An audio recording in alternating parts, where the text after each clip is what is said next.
La consulta tiene que ver con estos diferentes tipos de dólar Qatar, dólar Coldplay. Bueno, es algo así como una devaluación encubierta, un eufemismo, para no decir devaluación.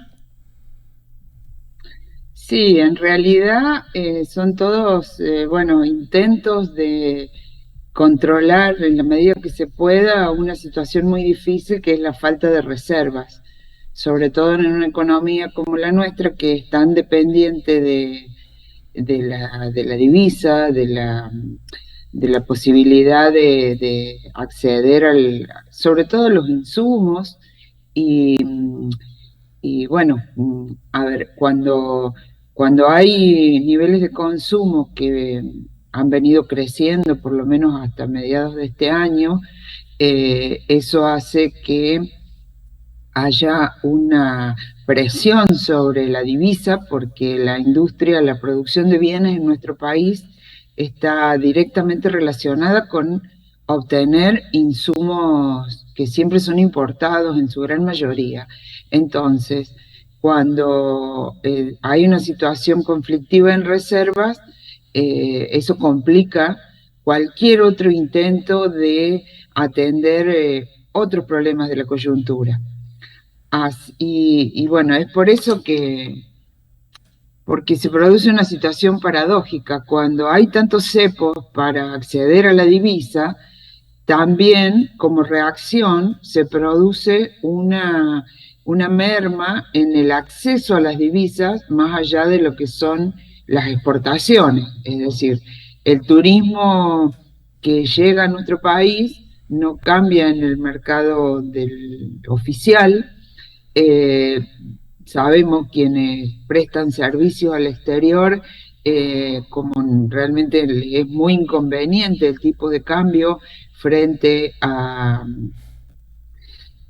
todos los otros tipos que han aparecido, recurren a diferentes estrategias para evitar esa pérdida, como ser, o que cobran en criptomonedas o que directamente lo dejan depositado en cuentas en el exterior. Entonces, se produce una merma en el ingreso de divisas y a eso, digamos, apunta estas diferentes tipos de dólar o cotizaciones que se han ido implementando.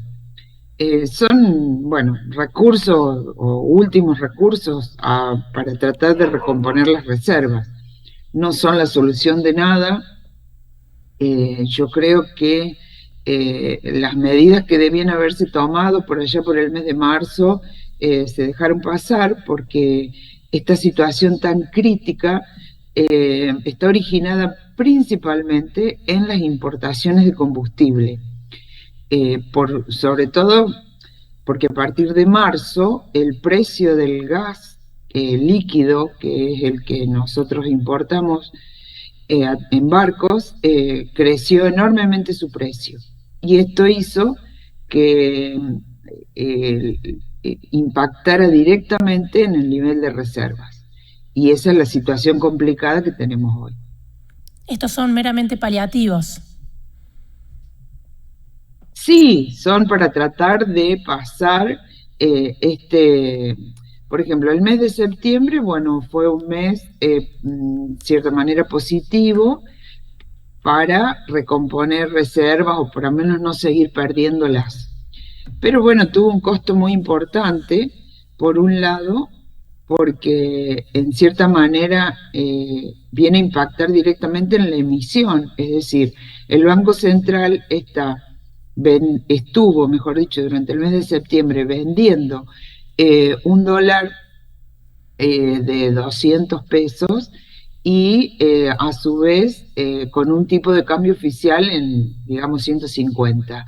Eso significa una pérdida para el Banco Central y además una emisión de pesos, que por otro lado el Banco Central trata de neutralizarlos absorbiéndolo a través de las LELIQ, que son estos títulos que le coloca a los bancos, pero que son remunerados, es decir, se paga un interés a una tasa muy importante, porque en el mes de septiembre también aumentó la tasa, Entonces eso termina constituyendo una pérdida para el Banco Central, una pérdida en pesos. O sea, recompone reservas, pero se transforma en una pérdida en pesos. Y por otro lado, también tuvo, si bien no hay mediciones, pero yo estoy segura que hubo parte del impacto en precios del mes de septiembre estuvo originado en ese tipo de cambio más alto. O sea, el valor de la tonelada de soja en la Argentina, el precio interno, se incrementó en aproximadamente un 30%, producto de ese mayor valor del dólar. Y si bien no es nuestro principal insumo alimenticio, sí lo es de otros productos. O sea, los tambos, el alimento balanceado que consumen los animales en los tambos, está hecho a base de soja. Los arrendamientos agropecuarios se hacen en base al precio de la soja. Entonces, si bien no es un impacto directo como puede ser el del trigo, sí hay una parte del índice de inflación de septiembre estuvo originado en eso. Sigue el gobierno sin poder controlar justamente esta inflación que no hay forma de alcanzar. Las paritarias nunca terminan de tratar de recomponer los salarios para acompañar, aunque sea mínimamente o parte de esta inflación. El principal problema de este gobierno.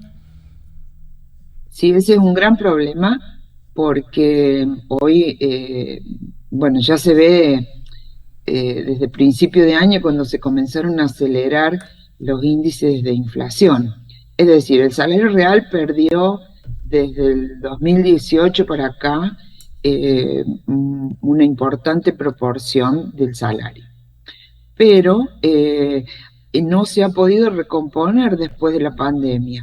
Y eso indefectiblemente lleva a una concentración de ingresos, porque si bien en el 2020 la economía cayó, a partir de ahí tuvo una recuperación importante y este año, si bien no se mantienen los mismos indicadores, pero también va a haber crecimiento. Entonces, en un producto que crece en estos últimos años, el salario no se recompone.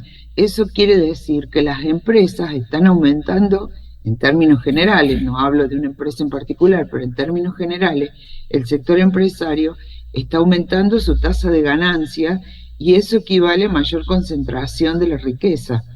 Así que sí, es un problema serio. Es cierto que atender ese problema sin solucionar el tema de reserva puede ser un poco más complicado, pero definitivamente habría que prestarle mucha atención. El cambio de ministro con Massa como superministro no generó, más allá del impacto del momento, el nombre, no generó otros cambios más profundos. Es que cuando tenés una situación de inflación alta, como es la que estamos viviendo, es muy difícil que un solo elemento, digamos, impacte positivamente. A ver, el panorama para adelante de lo que es el proceso inflacionario es complicado.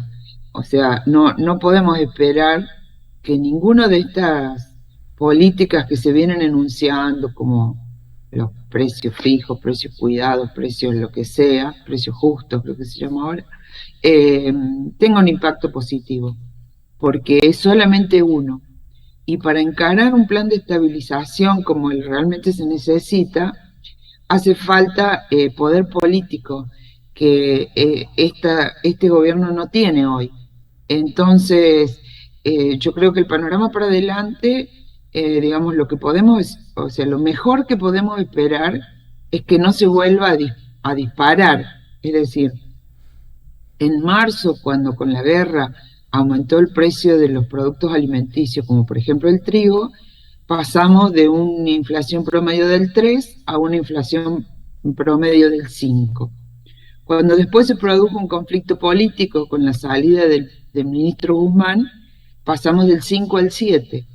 Entonces, creo que podemos considerarnos satisfechos si no se produce ningún otro, digamos, elemento conflictivo que nos haga saltar, por ejemplo, al 9 y tengamos un 2023 con un índice que vaya bajando muy lentamente, o sea, con que cada mes sea 2 o 3 puntos menos que el anterior.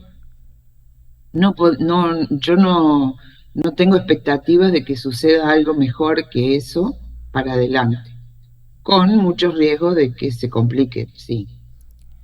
Además se viene este año electoral, también hay mucho, mucho en juego allí y la economía va a ser seguramente factor fundamental para la decisión de la gente.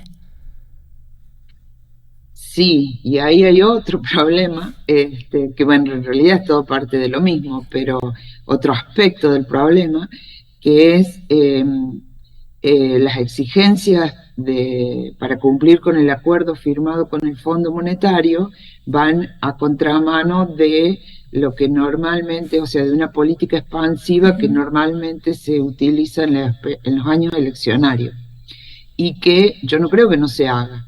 Entonces ahí vamos a tener otro problema, que es cómo cumplir con el acuerdo y manteniendo el nivel de déficit fiscal que se firmó, y a su vez hacer una política distributiva hacia los sectores de menos recursos.